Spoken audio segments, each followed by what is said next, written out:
बार की बात है। जादूपुर नाम के एक गांव में करतब दिखाती एक औरत एक रेड्डी के लिए गांव में आती है। आइए आइए मेहरबान कदरदान, खाइए रोहड़ा के ताजे ताजे केले। कभी खाए नहीं होंगे ऐसे केले, पीले पीले केले खाइए। ये कहकर रोहड़ा हाथों में 4 केले लिए उन्हें सर्कल में जोर जोर से हवा में उछालती हुई करतब दिखाती है, जिसे देखकर आसपास के सारे बच्चे अपने अपने मम्मी पापा से उस औरत के पास जाने की जिद करने लग जाते हैं। पापा, ऐसा तो सर्कस में बॉल से होता है ना, ये आंटी तो केले से कर रही है। चलिए ना पापा, देखते हैं। रोहड़ा एक पतली सी तार पर चलती हुई केलों से करतब दिखाती है। आते जाते सभी लोग बाहर रुककर उसके करतब देखते हैं और वाह वाही करते नहीं थकते। जैसे ही एक आदमी पास आकर उसे पैसे देने लग जाता है, तब वो कहती है, अरे नहीं नहीं साहब, मैं करतब तो बच्चों के मन को बहलाने के लिए करती हूँ। धंधा तो मेरा केले का है। पीछे देखो मेरी रिड्डी, जो भी मेरे केले खाएगा मेरी तरह चुस्त दुरुस्त और तंदुरुस्त हो जाएगा। पता चलता है क्या कि मेरी उम्र 55 की है। अरे पर ऐसे ठंड के मौसम में कोई केला क्यों खाएगा? ये ऐसे वैसे केले नहीं है साहब, ये शरीर में गर्मी देते हैं। ठंड को दूर भगाए जो भी रोहिणा के केले खाए। पापा, अगर मुझे केले नहीं मिले तो मैं घर नहीं जाऊंगी। तभी उसके पापा कहते हैं कि बेटा, केले ठंड में कभी गर्मी नहीं देते। ये सब कहने की बातें हैं, सामान बेचने का तरीका है इनका। पर पिंकी नहीं मानती। मैं केले खाऊंगी। पिंकी की जिद के आगे नत्थू हार जाता है और उसे केले खरीद कर दे देता है। पिंकी खुश होकर केले घर ले आकर खाती है। अब मैं भी करतब करूंगी, कितना मजा आएगा। जादुई केले। पिंकी पहला केला खत्म भी नहीं करती कि वो बेहोश हो जाती है। दूसरे केले से एक काला धुआं आता है और रोहड़ा चुड़ैल बनकर बाहर निकल आती है। मेरे भूतिया केले बच्चे न खाए, ऐसा हो ही नहीं सकता। जादूपुर वालों, कब तक बचोगे? आ गई हूँ मैं रोहड़ा, जिसका कोई नहीं कर सकता सामना। रोहड़ा पिंकी को गोद में उठाकर काले धुएं में कहीं गायब हो जाती है। शाम के वक्त नत्थू घर लौटता है और पिंकी को घर में ना पाकर उसकी माँ से कहता है, माँ पिंकी कहाँ है? अरे बेटा, उसे तो तू सुबह करतब दिखाने ले गया था ना, फिर कहाँ वापस आए तुम दोनों? मुझे लगा तू उसे अपने साथ मंडी ले गया होगा।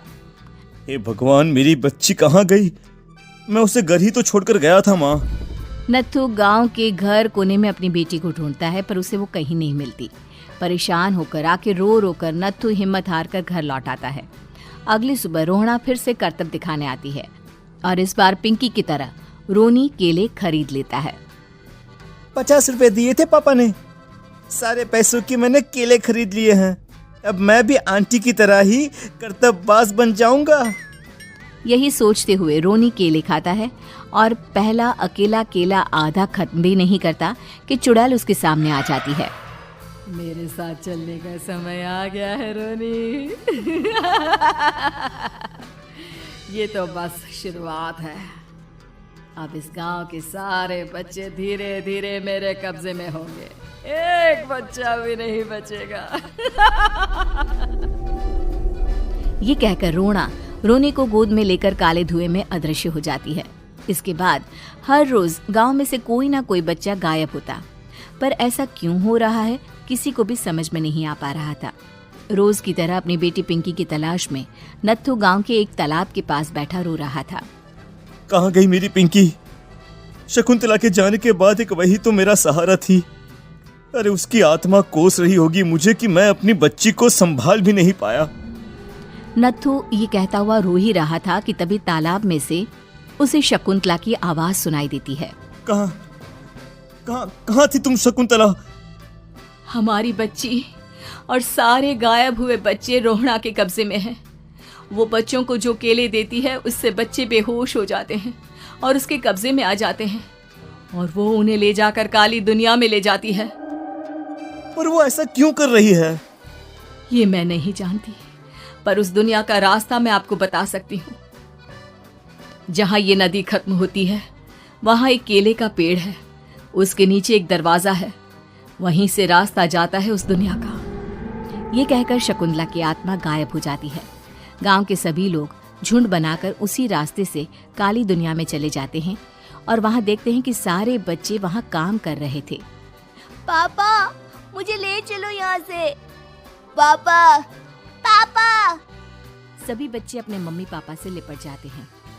तो तुम लोग यहाँ तक आ गए? क्यों हमारे बच्चों को पकड़ लिया तूने? तुझे शिकार ही बनाना है तो ले, हम सब आ गए हैं, हमें खा ले। नहीं, मुझे बच्चे चाहिए। मेरे बच्चे के बदले तुम लोगों के बच्चे। क्या मतलब? मैं इसी गांव में रहने वाली एक औरत थी। केले की चोरी के इल्जाम में मेरे बेटे को गांव वालों ने इतना मारा कि वो मर गया। उसी दिन मैंने ठान लिया कि गांव वालों का भी वही हाल करूंगी। कुछ दिन बाद बेटे के चले जाने के दुख में मैं भी मर गई और मेरी भटकती आत्मा एक चुड़ैल बन गई। और फिर मैंने बदला लिया तुम सबके बच्चे छीनकर। बर्दाश्त नहीं कर पाए ना?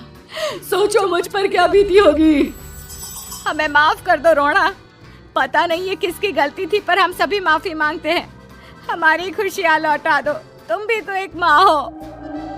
गांव वालों की बात सुनकर रोना का मन पिघल जाता है और वो बच्चों को छोड़ देती है। उसके बाद काली दुनिया बच्चों के लिए जादुई दुनिया बन जाती है। अब कोई भी कभी भी वहां आ जा सकता था।